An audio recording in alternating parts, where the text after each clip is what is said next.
मनोरथ करीत स्वतःला मोठा भाग्यशाली समजतो. त्यांच्या पालनपोषणाच्या चिंतेने आपले संपूर्ण अंग काळजीने जळत असते, तरी दुर्वासनांमुळे हृदय दूषित झाल्याकारणाने हा मूर्ख नेहमी यांच्यासाठी निरनिराळी पापे करीत राहतो. कुलटा स्त्रियांनीही एकांतात दाखविलेल्या कपटपूर्ण प्रेमामुळे आणि मुलांशी गोड गोड गोष्टी बोलण्यात मन आणि इंद्रिय गुंतल्याने गृहस्थ घरातील दुःखप्रदान तुच्छ कर्मामध्ये लिप्त होऊन जातो. ज्यावेळी सावध होऊन जर त्याला एखाद्या दुःखाचा प्रतिकार करण्यात यश मिळाले तर तो त्याला सुखासारखे मानतो. इथून तिथून भयानक हिंसावृत्तीने धनाचा संचय करून अशा लोकांचे पोषण करतो की ज्यांचे पोषण करण्यामुळे हा नरकात जातो. स्वतः तर त्यांच्या खाण्यापिण्यातून उरलेले अन्न खाऊनच राहतो. वारंवार प्रयत्न करूनही जेव्हा याची उपजीविका चालत नाही तेव्हा हा लोभाने अधीर होऊन दुसऱ्याच्या धनाची इच्छा करू लागतो. जेव्हा दुर्दैवाने याचे कोणतेही प्रयत्न सफल होत नाहीत आणि हा मंदबुद्धी निर्धक होऊन कुटुंबाचे भरण पोषण करण्यास असमर्थ होतो, तेव्हा अत्यंत दीन आणि चिंतातुर होऊन दीर्घ सुस्कारे सोडू लागतो.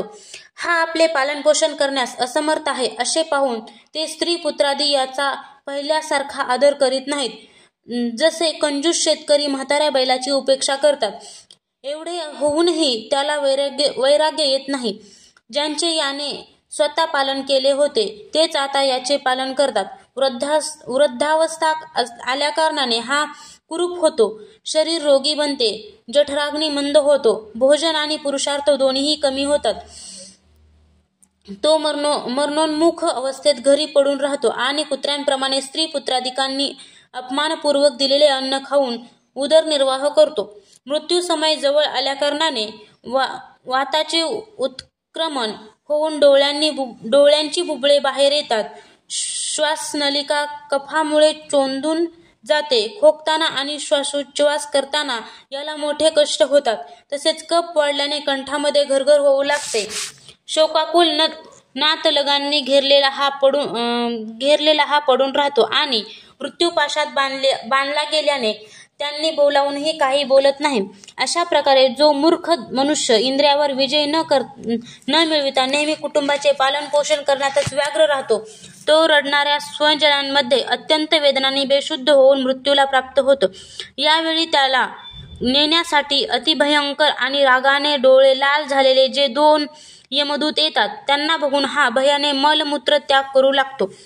ते यमदूत त्याला यातनादेहात टाकतात आणि नंतर शिपाई एखाद्या अपराध्याला घेऊन जातात. त्याप्रमाणे त्याच्या गळ्यात दोरी बांधून बळजबरीने यमलोकीच्या दीर्घ सफरीवर त्याला घेऊन जातात.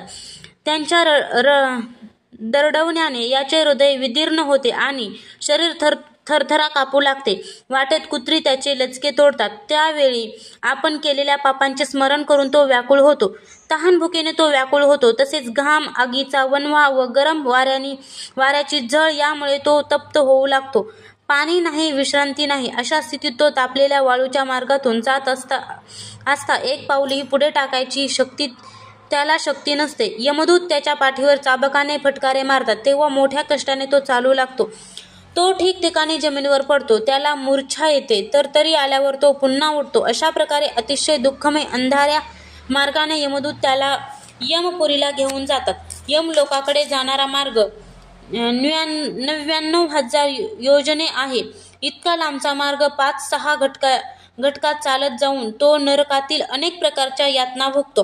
तेथे त्याच्या शरीराला धगधगत्या आगीत टाकून जाळले जाते. कधी स्वतः तर कधी दुसऱ्यांनी त्यांचे तुकडे करून त्याचेच मांस त्याला खाऊ घातले जाते.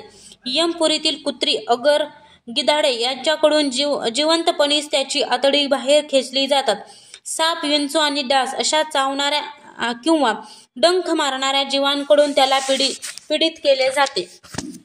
शरीर कापून त्याचे तुकडे तुकडे केले जातात. त्याला हत्तीकडून तुडविले जाते. पर्वत शिखरावरून खाली ढकलले जाते किंवा पाणी आणि खड्ड्यात टाकून त्याला बुजवून टाकले जाते.